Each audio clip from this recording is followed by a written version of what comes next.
여러분, 정말 암보험 종류가 너무 많죠. 진짜 전부 다 나올 때마다 필요하다는 말들만 하고 뭘 빼라고 구체적으로 말해주는 사람은 없고, 오늘 그 가려움증 이 영상 하나로 종결입니다.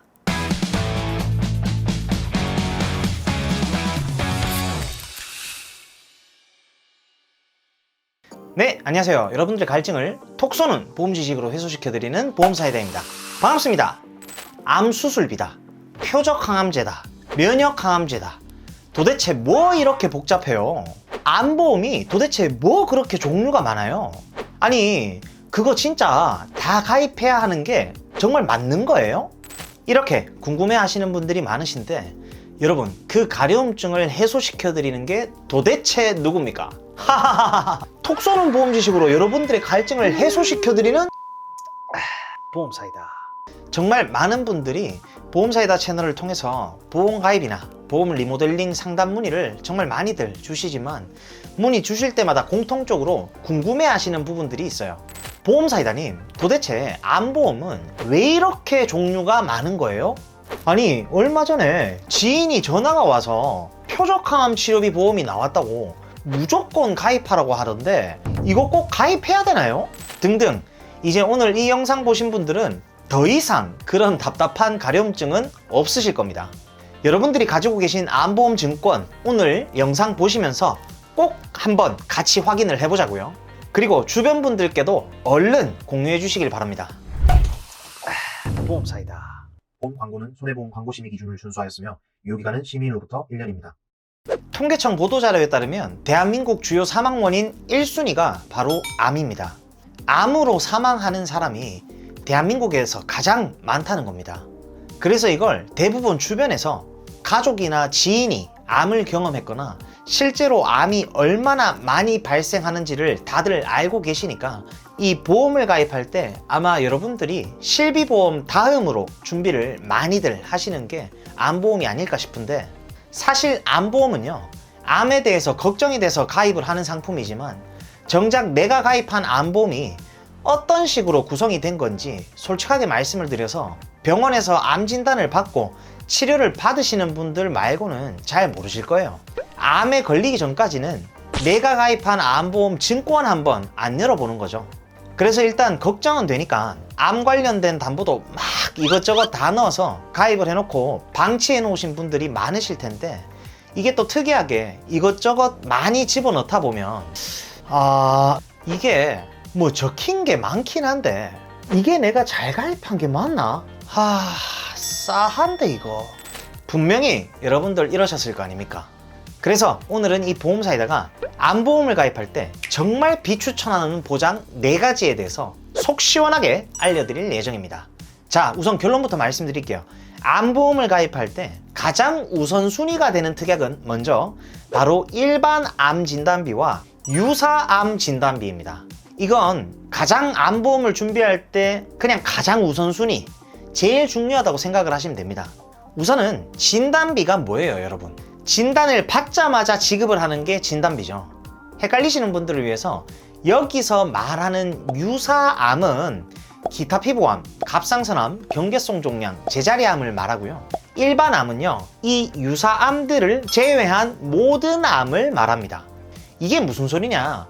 일반 암과 유사암을 합치면 모든 암에 대해서 보장을 받을 수 있다는 말입니다. 우리가 암에 걸리게 되면 경제활동을 잠시 멈춰야 하는 상황이 발생할 수 있기 때문에 이게 생활비라던가 기타 여러가지 부수적인 비용들이 많이 발생을 할 수가 있습니다. 그래서 진단비로 목돈을 마련해서 치료비나 우리가 경제활동을 멈추는 동안의 생활비 등 참 다양한 비용으로 사용을 할 수 있게 되는 거죠. 그리고 우리가 암에 걸리게 되면 국가에서 지원해주는 혜택들도 있습니다. 대표적인 제도가 바로 산정특례 제도입니다. 진료비의 본인 부담이 높은 암이나 뇌혈관 질환, 심장질환, 중증 희귀질환, 중증 난치성 질환 등에 해당이 되면 본인이 부담할 의료비를 경감해주는 제도입니다. 암의 경우에는 급여 부분에 대한 95%의 병원비를 지원해주는 제도라고 생각을 하시면 되고요. 그런데 비급여 치료의 경우에는 산정특례가 적용이 안 되잖아요. 그래서 급여 부분의 5%와 비급여에 대한 부분은 실비보험으로 자기 부담금을 제외하고 보장을 받을 수가 있습니다. 그래서 우리가 암보험을 가입할 때는 일반암과 유사암 진단비만 제대로 준비를 하셔도 사실은 충분하다고 말씀을 드리는 거예요. 자, 그럼 지금부터 암보험을 가입할 때 비추천하는 보장 4가지에 대해서 속 시원하게 알려드리겠습니다. 첫 번째는 바로 고액암 진단비입니다. 먼저 고액암은 보험사에서 정한 치료비가 많이 드는 암에 해당됐을 때 진단비를 지급해주는 특약입니다. 고액암은요, 상품마다 고액암이 어떤 암인지 정의된 게 다 다르게 되어 있습니다. 고액암은 일반적으로 백혈병, 뇌암, 뼈암, 식도암, 췌장암 등이 여기에 해당됩니다.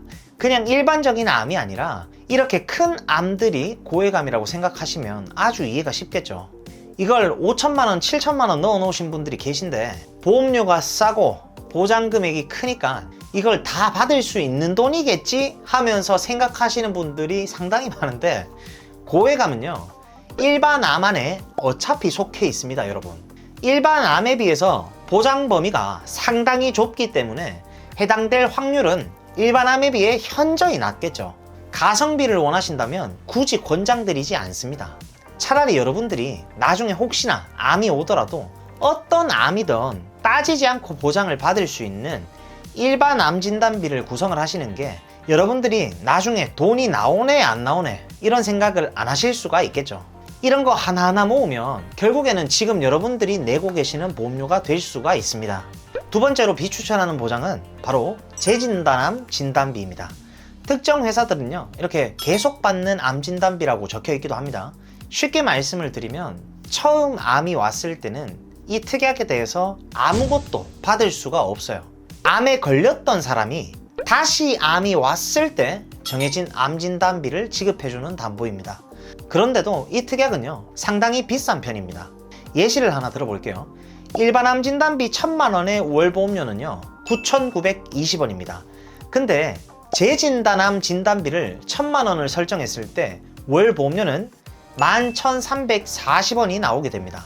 재진단암의 보험료가 비싼 이유는 이게 한 번만 지급을 해주는 게 아니라 처음에 암이 걸리고 그때는 안 주지만 두 번째 암이 발생하고 그 다음에 또 암이 발생한다고 하면 새로운 암이 발생할 때마다 보장을 해주기 때문입니다.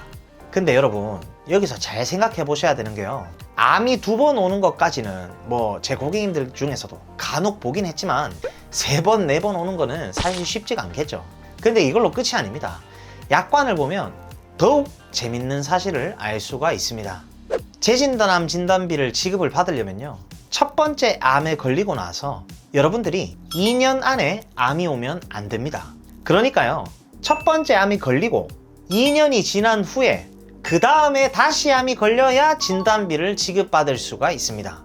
2년이라는 면책기간이 계속해서 있기 때문에 이 면책기간 안에 암에 걸리게 되면 보험금을 받을 수가 없습니다. 그리고 세 번째로 비추천하는 보장은 바로 암수술비입니다. 암으로 인한 수술을 진행 시에 보장을 해주는 특약이죠. 근데 이 암수술비는요, 보험료가 상당히 비쌉니다. 우리가 수술을 할 때는 암뿐만 아니라 작고 큰 다른 질병들로 수술을 할 때가 실제로 생각보다 많이들 있잖아요.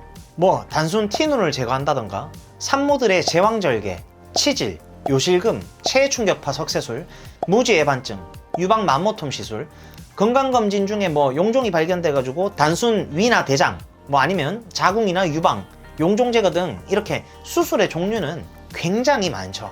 차라리 암 수술비를 넣을 바에는요, 암 진단비를 1,000만원 더 올리실 것을 권장드리고요. 나는 그래도 정말 수술비가 꼭 필요한 것 같다 하시는 분들은 어차피 여러분들 수술비 보험은 다들 하나씩 가입을 하잖아요. 차라리 돈 10,000원 더 주고 다양한 질병에 대한 수술 시에도 보장을 넉넉히 받을 수 있는 보장 범위가 넓은 1, 5종 수술비를 가입하실 것을 권장드립니다. 그리고 마지막으로 추천드리지 않는 담보는 바로 암 직접 치료 입원 일당입니다. 이 특약은요, 암에 대한 직접적인 치료를 목적으로 병원에 입원 시에 입원비를 보장을 해주는 특약입니다. 암으로 입원을 해야 된다는 거죠. 근데 하루 10만원을 보장해 주는데 월 보험료가 6,750원입니다. 암 진단비는 1,000만원 받는데 9,920원입니다. 참, 뭘 더 말씀드릴 필요는 없다고 생각이 들지만 여러분, 제가 누굽니까? 속 시원하게 여러분들의 갈증을 해소시켜드리는 보험사이다 아닙니까? 도대체 우리가 암으로 얼마나 입원을 하게 되는지 여러분들을 위해서 직접 분당 서울대병원 통계 자료를 발췌해 왔습니다. 각각의 암종별로 수술 후에 도대체 평균 입원 기간이 얼마나 되는지 알려드릴게요. 간암 수술 후 평균 입원 기간은요 4.9일, 갑상선 종양 2.1일, 간 외담도암 12.8일, 대장암 7.1일, 부갑상선암 종양 1.9일, 부신종양 3.3일, 방광암 15.7일, 신장암 4.6일, 위암 6.1일, 전립선암 5.8일, 췌장암 9.9일, 폐암 5일, 피부암 9일입니다. 여러분, 지금 이 통계를 보면 어떤 생각이 드시나요? 입원 기간이 뭔가 생각보다 짧지 않나요? 주변에 암이 있었거나 현재 암으로 입원을 해보셨던 분들은 다들 공감을 좀 하실 텐데 암으로 입원을 하는 기간이 이게 평균적으로 그렇게 길지가 않습니다. 실제로도 제 고객님 중 한 분이 얼마 전에 갑상선암에 림프절까지 전이가 되고 나서 수술을 하셨는데 수술 후에 입원을 하셨을 때 딱 일주일 입원하고 퇴원을 하셨습니다. 자, 근데 암 직접 치료 입원 일당의 월 보험료가 얼마죠? 입원 1일당 10만 원을 받는데 한 특약의 보험료가요 6,310원입니다. 그러면 지금 말씀드린 통계 중에서 가장 장기간 입원을 하는 방광암의 입원 일수가 15.7일이니까 16일이라고 가정을 해보자고요. 그러면 1일당 10만 원을 받게 되는 거니까 160만 원을 받게 되는 거죠. 병력이 없는 건강한 사람의 기준으로 보험을 가입하게 됐을 때 월 6,310원을 암 입원비로 납입을 해야 하는데 6,310원을 20년간 납입을 하면 151만 4,400원을 납입을 해야 합니다. 만약에 방광암이 아니라 폐암으로 5일을 입원하면 50만 원 받고 끝인 거예요. 차라리 이 돈으로 암 진단비 1,000만 원을 더 가입하시는 게 저는 그게 훨씬 더 현명한 방법이라고 말씀을 좀 드리고 싶습니다. 암 입원비 넣으실 돈으로 차라리 암 진단비를 넣으시면 되겠습니다. 사실 이런 부분들은 저희 보험사이다 채널처럼 정말 담보 하나하나를 여러분들을 위해서 일일이 다 계산을 해보고 자기 가족 보험 만들듯이 조립을 해주는 전문가가 아니면 사실 이건 대부분 잘 모를 수밖에 없는 내용들이라고 생각을 하고요. 그래서 정말 여러분들이 믿을 수 있는 전문가를 만나서 제대로 점검을 받으시고 보험을 가입하시는 게 가장 중요하다고 저는 생각을 하고, 내 인생에서 꼭 있어야 하는 보험 3가지 중에서 한 가지를 하나 꼽으라고 한다면 저는 단연 암보험이라고 생각을 하고요. 오늘 영상 보신 분들은 꼭 주변 분들께도 이 영상 다 같이 좀 공유를 하셔서 진짜 이런 숨은 보험 지식들 저희 보험사이다 채널에서 정말 귀에 쏙쏙 박히시도록 속 시원하게 알찬 내용들을 많이 알려드리고 있으니까요. 꼭 이렇게 중요하고 소중한 보험 지식들은 여러분들이 많이 얻어 가셨으면 좋겠습니다.